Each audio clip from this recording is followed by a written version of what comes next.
The most exciting, the most important part of our Florida project, in fact, the heart of everything we'll be doing in Disney World, will be our experimental prototype city of tomorrow.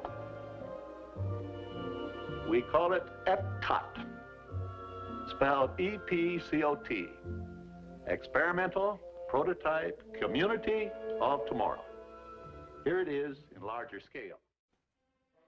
Epcot. What was originally going to be Walt Disney's City of Tomorrow was eventually turned into Disney World's second theme park after Walt Disney's death and eventual realization of how insane that concept was.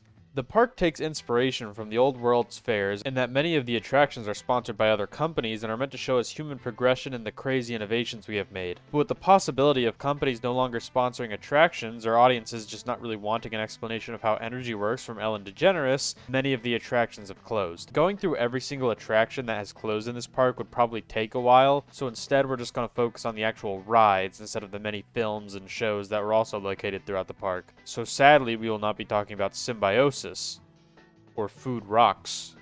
First up we have Horizons. Opening exactly 1 year after the park itself, Horizons basically embodies the original point of Epcot: progress. While this ride is very similar to Spaceship Earth, which takes you through the progression of human technology, Horizons instead takes a focus on the different visions of the future throughout the years. We see tons of different art concepts of how people saw the future during that time. We even get an animatronic of Jules Verne where they talk about his book, From the Earth to the Moon, which would go on to inspire another one of Disney's attractions, which I talked about in my Space Mountain video. And I cannot describe the pain I felt when I learned that they had not only killed one, but two creepy moon faces. We then get a view of a futuristic house that has robots doing the different chores around the house with It's a Great Big Beautiful Tomorrow playing in the background. Then the ride takes you to a section taken up by screens which show you many of the modern, at the time, discoveries that have been made and how they will help us progress further and make a better tomorrow. Then we get taken to what I guess is supposed to be the real future, where we see a house in a large futuristic city. This part and the next few parts feature a lot of animatronics portraying the future and just how great and amazing it is. We see a farm in the middle of a desert, a floating city in the water, and then finally, space. You're then taken back to the loading station and exit the ride. This ride is pretty impressive, especially for its time with the amount of animatronics, very pretty looking sets, and even digital effects. The ride does use the structure that a lot of the rides in this video will, of slow-moving, educational dark ride, which as someone who has ridden a few of the rides like this, they can get a little old. But it is still a very impressive attraction, and it is pretty much the exact sort of ride you would think of when you think of Epcot during this time. When the ride was shut down in 1999, it was eventually replaced by Mission Space in 2003. This ride is a simulator thrill ride and was probably a good decision to have in the park instead of Horizons. While Horizons seems like a good ride, ultimately Epcot needed something a little different from its other attractions to make the park a little more exciting. So next up we have Journey into Imagination. This ride was opened in March of 1983 and featured a similar ride system to Horizons. Instead of showing you visions of the future or human progress, this ride was all about imagination and the great ideas that come from it. The ride starts with you encountering the Dream Finder riding some sort of air vehicle. He talks to you about the power of imagination and uses his imagination to create his companion Figment, who is a little dragon guy. After this, you enter a room with all sorts of contraptions and random items throughout.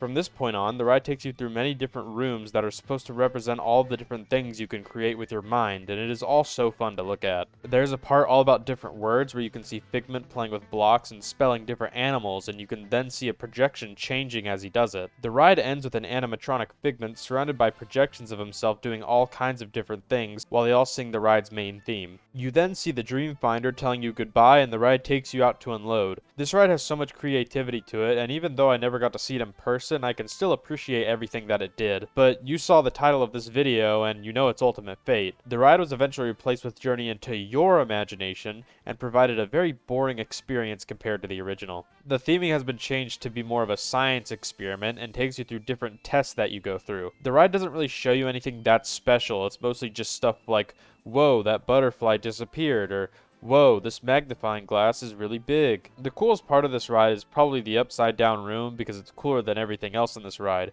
but still doesn't come close to anything in the original. But eventually in 2002, the ride would get its permanent replacement with Journey into Imagination with Figment. This ride starts off similar to the last version, but Figment begins taking over all of the tests until he hijacks the whole ride. This ride features a much more interesting looking version of the upside down house, and the finale is much more reminiscent of the original ride. They even bring back the song from the original as well, but Dreamfinder is still nowhere to be found. But on the brightest sign of them all, this ride has a creepy moon face that is still operational in the park to this day. Brings a tear to my eye. The Living Seas is a ride about the sea. Opened in January of 1986, The Living Seas is once again a slow-moving dark ride, but this time we have fish. The ride takes place on a sea base called Sea Base Alpha. To get to the loading station, you have to take a ride in the hydrolators, which give the illusion that you are traveling down deep underwater. There is also a fairly lengthy pre-show about the ocean before you start the ride, probably trying to make the ride more educational, as a lot of Epcot rides tried to be during this time. Once you get to the loading station, you see the ride vehicles that we have become very familiar with in this video, and then you're off. So instead of having animatronics or interesting visuals, this ride is simply just a calm ride through the aquarium tanks. This is by no means a bad thing. It seems like it was nice to just chill out and look around at all the different fish in the tanks. But honestly, with this ride, it's not even the ride itself that I think is the main draw. After getting off the ride, instead of just being kicked back out to the main park, you are instead taken into a huge aquarium that you can go and look around in. This is honestly just a really cool addition to the ride and adds another reason why you would want to ride it.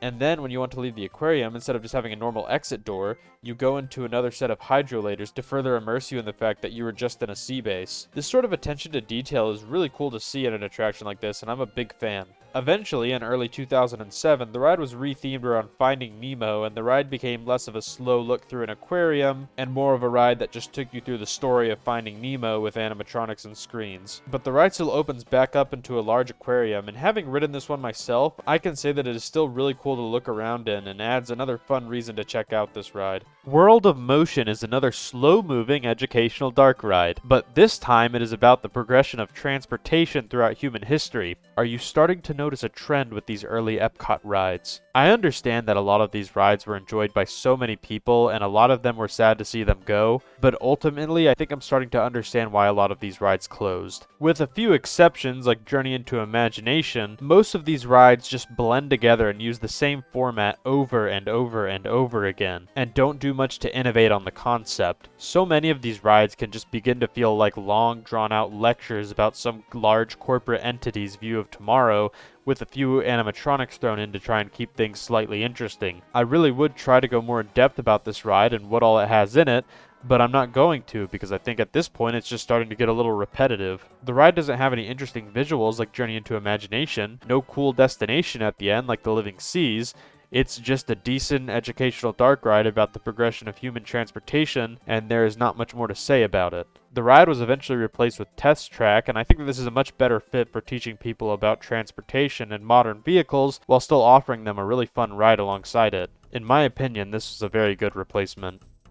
You guys won't believe it. This next ride we are talking about, it's not a slow-moving dark ride. Body Wars was one of the earliest thrill rides to enter the park back when it was introduced in October of 1989. This ride was basically a reuse of the Star Tours ride that was in Disneyland, except instead of being themed around Star Wars, this ride was about exploring the human body. So it was basically Star Tours but gross. Yeah, so this ride being made is just really weird because only a few months after this ride was opened, they opened the actual Star Tours in Hollywood Studios. So why anyone would really want to ride this one after riding Star Tours, I don't really know. On top of this, with Star Tours being a motion simulator from the late 80s, it meant that a lot of people could get motion sickness from it. So then adding the fact that in Body Wars you are exploring the inside of a human body, which many people just get regular sick from seeing stuff like that, means that many people probably didn't have the most fun ride experience. After a while, this ride's popularity died down a lot and barely anyone was riding it. I mean, look at this. This is Disney World, and there is no one in that line. Unlike all of the other rides in this video, this ride never got a replacement. It just sat there abandoned for years, which is pretty depressing. If there are any Body Wars fans out there, sucks to be you. Okay, we are here. The last ride of the video, and you will not be able to guess what it is. Okay, I'll tell you. It's an educational dark ride. This ride takes you through the history of energy and where it comes from. There is this one cool section with animatronic dinosaurs, and yeah, that's about all I can really say about this ride. Until 1996 when they revamped it with Ellen DeGeneres. Yay! This ride is very similar to the original concept, but they try to spice things up and keep it entertaining with Ellen and Bill Nye the Science Guy. The only part of this ride that really looked interesting to me was the dinosaur part, like the last one, but there's a lot more to it now, and it is actually a really cool part of the ride, but the rest of it is just a video that I don't really care about. Eventually, this ride was shut down in 2017 and replaced by one of the coolest rides in the park, Cosmic Rewind. This ride is amazing. It is not only Epcot's first full roller coaster, but is also just a really good one. The ride starts with a backwards launch, and all of the cars can rotate, allowing for the ride to spin you around to show you what it wants you to see. It also pays homage to some of the older Epcot attractions by having the ride take place in an Epcot pavilion sponsored by the planet Xandar from Guardians of the Galaxy. This was definitely one of the best replacements out of all of them because I love this ride and I'm not ashamed to say that I do not care that Ellen is gone. At the end of the day, whether I felt that some of these attractions felt overdone, not as good as another, or just bad and uninteresting, it is always sad to see a ride shut down. So much work and effort goes into these rides, and you can still see some passion in every single one of them. But that also doesn't mean that we shouldn't appreciate the new rides that have taken their place. Mission Space, Test Track, and Cosmic Rewind are all amazing rides, and whether or not you were sad about the original rides closing, I think these still deserve a chance. Unless we were talking about Body Wars. There's nothing left there.